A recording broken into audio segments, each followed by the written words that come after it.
चिरां जिल्ला रुनिखाता पुलिस थानानि सिङाव खनले खनले सिखाव खावनाय जाथाया आथिखालाव सोलिबाय थानायखौ नुनो मोनबाय थानाय जादों। नाथाय बेफोरनि सायाव पुलिस बिफाना मोनथिसेयावबो दासिमबो रावखौबो हमनानै रायजोनि सिगाङाव फोरमान दिन्थिनो हानायखौ नुनो मोननाय जायाखै। जानो हागौ रुनिखाता पुलिस थानानि सिङाव थानाय पुलिस बिफानफोरा बेनि सायाव संदाननाय आरो खामानि मावनाया गोहैलो जादों नामा, जायनि थाखाय सिखावफोरा खनले खनले गोबां जायगायाव बेबायदिनो लुथिबाय थानो खाबु मोनदों। दिनै थांनाय हरावबो अखा जुब जुब हानायखौ खाबु लानानै बेंटल पुलिस आउटपस्टनि सेरावनो थानाय फाननाथ मुसाहारिनि गंसे गलानिफ्राय गोबां मुवा बेसादखौ खावनानै लाङो सिनाय मोनै सिखावफोरा, जायखौ गला बिगोमाजों लोगोसे बेंटल ओनसोलनि सुबुंफोरा दुखु मोननाय फोरमायो। लोगोसे रुनिखाता पुलिस थानानि सिङाव थानाय मोनफ्रोमबो आउटपस्टनि पुलिस बिबानगिरि बिथांमोनखौ गोख्रों होबथानायनि राहा लानो खावलायो। माने आंनि दखानाव दिनै सिखाव हाबदों। दा खयथायाव हाबखो मिथिला बेखौबो। दा माल माथायाथ' लांजोब्बाय, मेथाइ लांबाय, थाव लांबाय, थांखु बायदिसिना बिदि बुस्थुफोरखौ लांजोब्बाय आरो। दा ओरैनो बेसेबांसो रांनि? ओरैनो दा दंमोन 30-35 हाजारनि दंमोन माला। बे बुस्थुआ दा गैला। ओरैनो चक्लेट मोननै मोनथामसोल' बयाम गालांदों। सिगाङावथ' बेबायदि खावफेराखैमोन।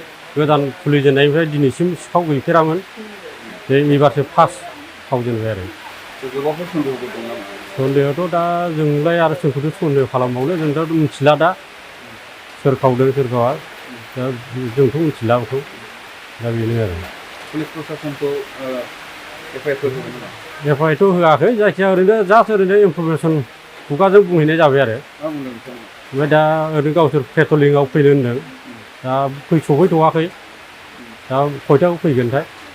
ओरैनो बे जायगायावल' नङा, रुनिखाता थानानि सिङावनो गोबां जायगायाव दाब दाब जायगायाव सिखाव खावनायखौ जों नुबाय थादों। ओरैनो नोंथाङा मा जाहोननि थाखाय बेबायदि सिखाव खावनाया जाबाय थादों होननानै नोंथाङा सानो? बेथ' सिखावा जोंनि सन्देहआवथ' बे जाग्रा, बे ड्राग्स जाग्रा बायदिसिना जाग्रा बिसोरनो जागोन बे। जोंथ' जेरावबो खोनागासिनो दं खोनानायालाय। दा बिसोरखौनो बयबो सन्देह खालामनाय जादों आरो। नोंनि दखानाव हाबनाय सिखावखौ पुलिस प्रसासनाव हमनो थाखाय नोंथाङा खावलायदों? दा ओरैनो जोङो सब समाय ओरैनो पेट्रलिंआव गिदिंनो एसे माबा खालामनाय जाबाय आरो।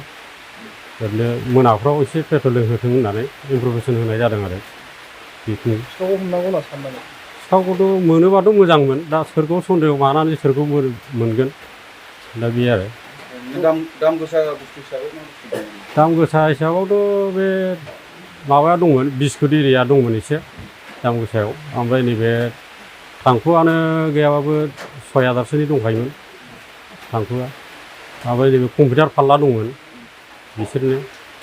ओमफ्रायथ' ओरैहाय दामि बुस्थुआ एसेबां गैलामोन आरो माबाफ्रा। बेवहाय दखान होनानै बेसेबां बोसोर जाखो?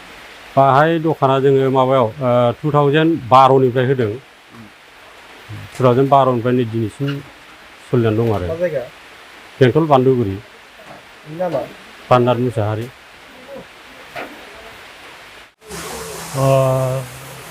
बेथ' जोबोरैनो गाज्रि। एक्सुवेलि जोंनि जायगायाव बेफोरबायदि जानो नाङा। बेबो बेजोंनो मावना जानाय मानसि, खोब खस्थ' मोनो। बे हिसाबै जोंनि आउटपस्टनि प्रसासन बिसोरो एसे मोनाफ्रावहाय पेट्रलिं खालामोबा एसे मोजां जागौमोन आरोखि। जोङो नुनो मोनदों बेंटल एरियाल' नङा, गुबुन गुबुन जायगायाव माखासे ड्राग्स लानानै माखासे सेंग्राफ्रा दुथां खामानि मावनाय, बबेबा सिखाव खावनाय, सोरनिबा मबाइल सिख'नाय, बेफोरबायदि अनेक गाज्रि खामानि मावनायखौ जों नुनो मोनदों। दा बे खेत्रआव नोङो पुलिस प्रसासनखौ ड्राग्स सोबनानै बेरायनानै गाज्रि खामानि मावग्रा बिथांमोनखौ हमनो थाखाय नोंथांमोना माबायदि खावलायगोन गामि हिसाबै? गामि हिसाबैथ' जोङो एक्सुवेलि बेथ' जोबोर गाज्रि। ड्राग्स लानाय, फेग्रा मुवा लानाय बेफोर समाज बेरेखा खामानिखा। एक्सुवेलि जोंबो हानायमानि पुलिस प्रसासनखौ जोंबो हेफाजाब होनांगोन हमनो थाखाय, बेखौहाय फोजोबनो थाखाय। दा आंनि खावलायनाया बेनो जे बयबो जाहाथे पुलिस प्रसासनखौ हेफाजाब होयो, हानायखिनि खबर हरो। ओरैनो फाननाथ मुसाहारि बिथाङा मा मावोमोन?